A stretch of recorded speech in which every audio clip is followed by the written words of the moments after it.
Já está em vigor para a União Federal a nova Lei de Participação, Proteção e Defesa dos Usuários dos Serviços Públicos da Administração Pública, a Lei número 13.460 de 2017. Quais são as questões mais importantes dessa lei e que devem ser ressaltadas? É o que nós faremos agora nesse breve vídeo para o canal JUS Federal.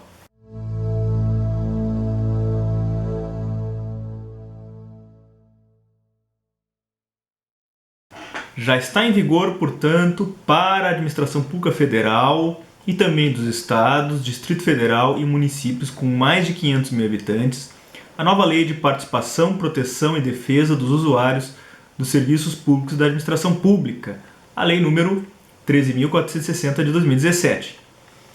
Essa lei, embora tenha sido publicada no ano passado, há cerca mais ou menos de um ano, ela previu períodos de vacatio legis diferenciado a depender do ente político. E no caso de União, Estados, Distrito Federal e municípios com mais de 500 mil habitantes, essa vacatio legis foi de 360 dias.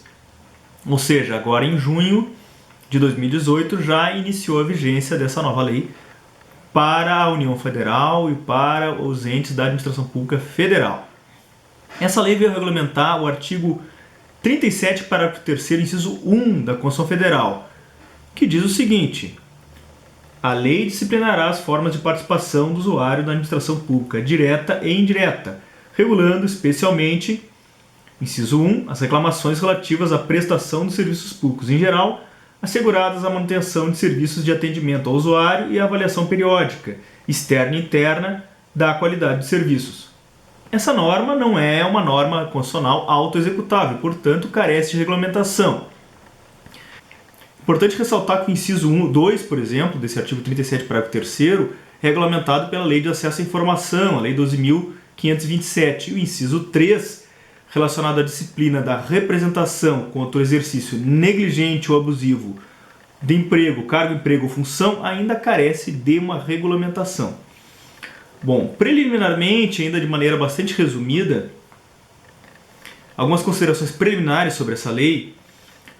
O parágrafo 3º do artigo 37 tem a sua redação atual conferida pela Emenda Constitucional 19 de 98, também chamada a Emenda da Reforma Administrativa, a qual, no artigo 27 da emenda, determinou que o Congresso deveria elaborar, no prazo de 120 dias, ou promulgar no prazo de 120 dias, a Lei de Defesa do Usuário de Serviço Público.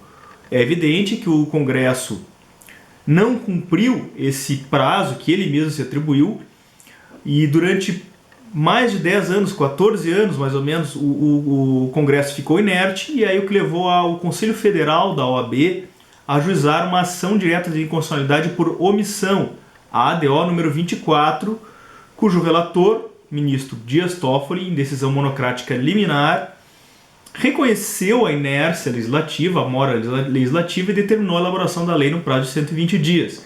E ao fazê-lo, entre outras coisas, aduziu que o artigo 27 da emenda 19 criou verdadeira imposição legiferante, a qual, dirigida ao Estado legislador, tem por finalidade vinculá-lo à efetivação de uma legislação destinada, primeiro, a assegurar a participação, a prestação de serviços públicos de qualidade à coletividade, e segundo, a estabelecer mecanismos específicos de proteção e defesa dos usuários.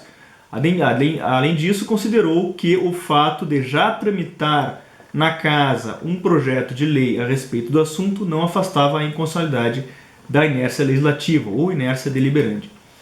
A OAB também tinha pedido a aplicação subsidiária e provisória do Código de Defesa do Consumidor, enquanto não concretizada, não regulamentado esse dispositivo constitucional, mas esse pedido acabou sendo postergado pelo ministro Dias Toffoli, e aí posteriormente acabou vindo ao mundo jurídico essa nova lei de proteção do usuário de serviço público. Não é meu objetivo fazer aqui um comentário exaustivo da lei, de seus conceitos, nem ficar reproduzindo as disposições legais. Vou apenas ressaltar alguns pontos essenciais para permitir a melhor compreensão dessa nova legislação. Primeiro, quem são os destinatários da lei? Quem são? A quem se aplica? A quem se aplica essa nova lei? Bom, a resposta está no artigo 1º que trata expressamente dos serviços prestados direta ou indiretamente pela administração pública, ou seja, tanto serviços prestados pela própria pessoa federativa, como aqueles prestados pela administração indireta e até mesmo por particulares, embora com algumas nuances, como nós veremos em seguida. E também, segundo o artigo 1º, parágrafo 1º, se aplica a administração direta ou indireta de todos os entes da federação, estados, União, municípios, Distrito Federal. Se aplica a todos os entes, portanto é possível considerá-lo como uma lei nacional. Porém, a aplicação da lei não afasta a necessidade de se cumprir outras legislações, outros dispositivos. Aqui, o artigo 1º, parágrafo 2º, trata expressamente disso, ao dizer que não se afasta a necessidade de cumprir, além dessa lei, normas regulamentadoras específicas quando se tratar de serviço ou atividade sujeitos à regulação ou supervisão, como telefonia, energia elétrica, transporte público, etc. E também não afasta a necessidade de cumprir o Código do Consumidor quando caracterizada a relação de consumo. Em referência à relação de consumo, é importante lembrar que é possível a aplicação do Código do Consumidor a determinados tipos de serviço público, conforme consta inclusive no próprio CDC, artigo 6º, inciso 10 e artigo 22 do Código do Consumidor. Existe farta doutrina a respeito da aplicação do CDC, do Código de Defesa do Consumidor, aos serviços públicos, quais casos se aplica, quais não se aplica. Nós não vamos entrar em profundidade com relação a essa discussão, porque não vamos ter espaço para isso nesse breve vídeo. Mas é importante apenas diferenciar o serviço público uti singuli e uti universi. O serviço público uti singuli são aqueles serviços públicos divisíveis e diretamente remunerados pelo consumidor, como energia elétrica e água. Diferente dos serviços públicos uti universi, prestados de forma universal e indivisível, custeados não por meio de contraprestação direta do usuário, mas por meio de impostos, como por exemplo, um exemplo emblemático é a segurança pública. Predomina o entendimento com relação à aplicabilidade do CDC aos serviços públicos, predomina o entendimento, isso é muito importante, no sentido de que apenas os serviços públicos uti singuli, divisíveis, ou também, por outros, chamados de serviços públicos impróprios, é que se aplica apenas a esses o Código do Consumidor, a Lei do Consumidor. Também se discute a incidência da legislação consumerista aos serviços públicos remunerados por taxa, não por tarifa ou preço público, por taxa, essa é a discussão. Aqueles serviços públicos prestados, ou remunerados, melhor, por taxa, que é tributo, se aplicam a esses serviços o Código do Consumidor. Bom, sem poder aprofundar no tema, é importante referir que a jurisprudência do STJ vem adotando uma posição mais restritiva, que sustenta então a existência de relação de consumo apenas para os serviços públicos remunerados por tarifa ou preço público, não por taxa. O artigo 1º, parágrafo 3º, diz que se aplica subsidiariamente o disposto nesta nova lei aos serviços públicos prestados por particular, ou seja, nos casos de serviços públicos concedidos, no caso de concessão e permissão, deve-se conferir primazia à lei de concessões mesmo, a lei 8987 de 95, e subsidiariamente, como diz a própria lei, se aplica a lei de proteção ao usuário do serviço público. Essa lei de proteção ao usuário, portanto, se destina principalmente à administração direta ou indireta ou à prestação direta do serviço público e não à prestação por meio de particulares, por meio de concessão ou permissão, embora se aplique subsidiariamente a esses serviços também. O artigo 2º da lei traz alguns conceitos importantes, como o conceito aqui de usuário, eu não vou ler todos para vocês. Usuário, serviço público, administração pública, agente público. E também o conceito de manifestações. O conceito de manifestações é bastante amplo e não abrange apenas reclamações, mas abrange também denúncias, sugestões, elogios e demais pronunciamentos de usuários que têm como objeto a prestação de serviços públicos e a conduta de agentes na prestação e fiscalização de tais serviços. Uma questão interessante é o conceito de serviço público, que é um conceito que está em crise atualmente, é um conceito bastante complexo e controverso, e a lei ousa ao tratar também do conceito de serviço público. De maneira bastante resumida, ela diz que o serviço público é atividade administrativa ou de prestação direta ou indireta de bens ou serviços à população, exercida por órgão ou entidade da administração pública.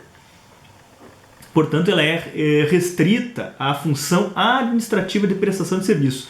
Não abrange, por exemplo, cidadãos atingidos por atividade de polícia, restrições à propriedade, como desapropriação, intervenção à propriedade, intervenção econômica, etc. E também não abrange função jurisdicional ou legislativa típica. Com relação ao Poder Judiciário, ao Poder Legislativo, se aplica apenas a nova lei para as atividades administrativas atípicas, como, por exemplo, atendimento ao público. Mas não se aplica essa lei à atividade jurisdicional típica, nem à atividade legiferante legislativa típica.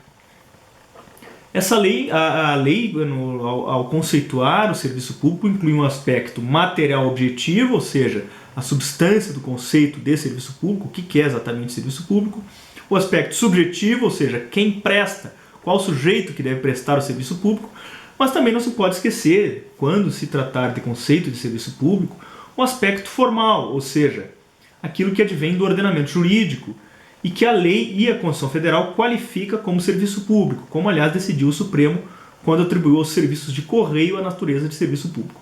Outra questão interessante também são os princípios aplicados por essa lei, ou trazidos por essa lei. No artigo 4º diz ali quais são os princípios, que é o princípio da regularidade, da continuidade, da efetividade, segurança, atualidade, generalidade, transparência e cortesia. Bom, vocês podem perceber que esses princípios são muito semelhantes aos princípios da Lei de Concessões, no artigo 6º, parágrafo 1º, com exceção apenas do princípio da modicidade tarifária. Por quê? Porque a Lei 13.460, de 2017, dirige-se principalmente aos serviços prestados diretamente pela administração pública, que são, em regra, não remunerados, são gratuitos como regra. A lei também traz diretrizes para considerar a prestação de serviço público como adequada, no artigo 5º, direitos básicos dos usuários, cartas de serviços ao usuário, muito interessante, com o objetivo de prestar informações sobre os serviços prestados, no artigo 8º, os deveres dos usuários, nos artigos 9º a 12, aí trata mais especificamente das manifestações, de maneira bastante ampla, quais são as manifestações que não se restringe às reclamações, mas também denúncias, elogios, etc., perante a administração pública acerca da prestação de serviço público. Aí uma questão interessante, veda a exigência relativa aos motivos determinantes da apresentação da manifestação perante a ouvidoria, por exemplo, ou seja, não precisa dizer quais são os motivos para apresentar uma manifestação. Também não pode ser, proíbe que seja recusado o recebimento de manifestações formuladas nos termos da lei, sob pena inclusive de responsabilidade do agente público, então, ou seja, não pode se recusar o recebimento dessas manifestações. Também trata ali importante das ouvidorias, dos artigos 13 e 17, conselhos de usuários, no artigo 18, que amplia a participação, portanto, na fiscalização da prestação de serviços públicos. Avaliação continuada dos serviços, nos artigos 27 e 24, inclusive contendo um ranking, a necessidade de dispor de um ranking das entidades com maior incidência de reclamações. Enfim, são essas questões que eu considero mais interessantes, mais relevantes. Obviamente que existem muitas outras que vocês podem analisar e a nova lei vai carecer de alguma interpretação por parte dos tribunais ainda com relação a diversas questões. Mas para os próximos concursos, os mais recentes, portanto, basta a análise, a leitura da lei mesmo. Então, eu sugiro a leitura da lei, da legislação, a memorização da legislação, de todos esses detalhes e mais outros, para conseguir acertar questões ainda na prova objetiva. Agradeço a audiência e continue acompanhando o canal Jus Federal.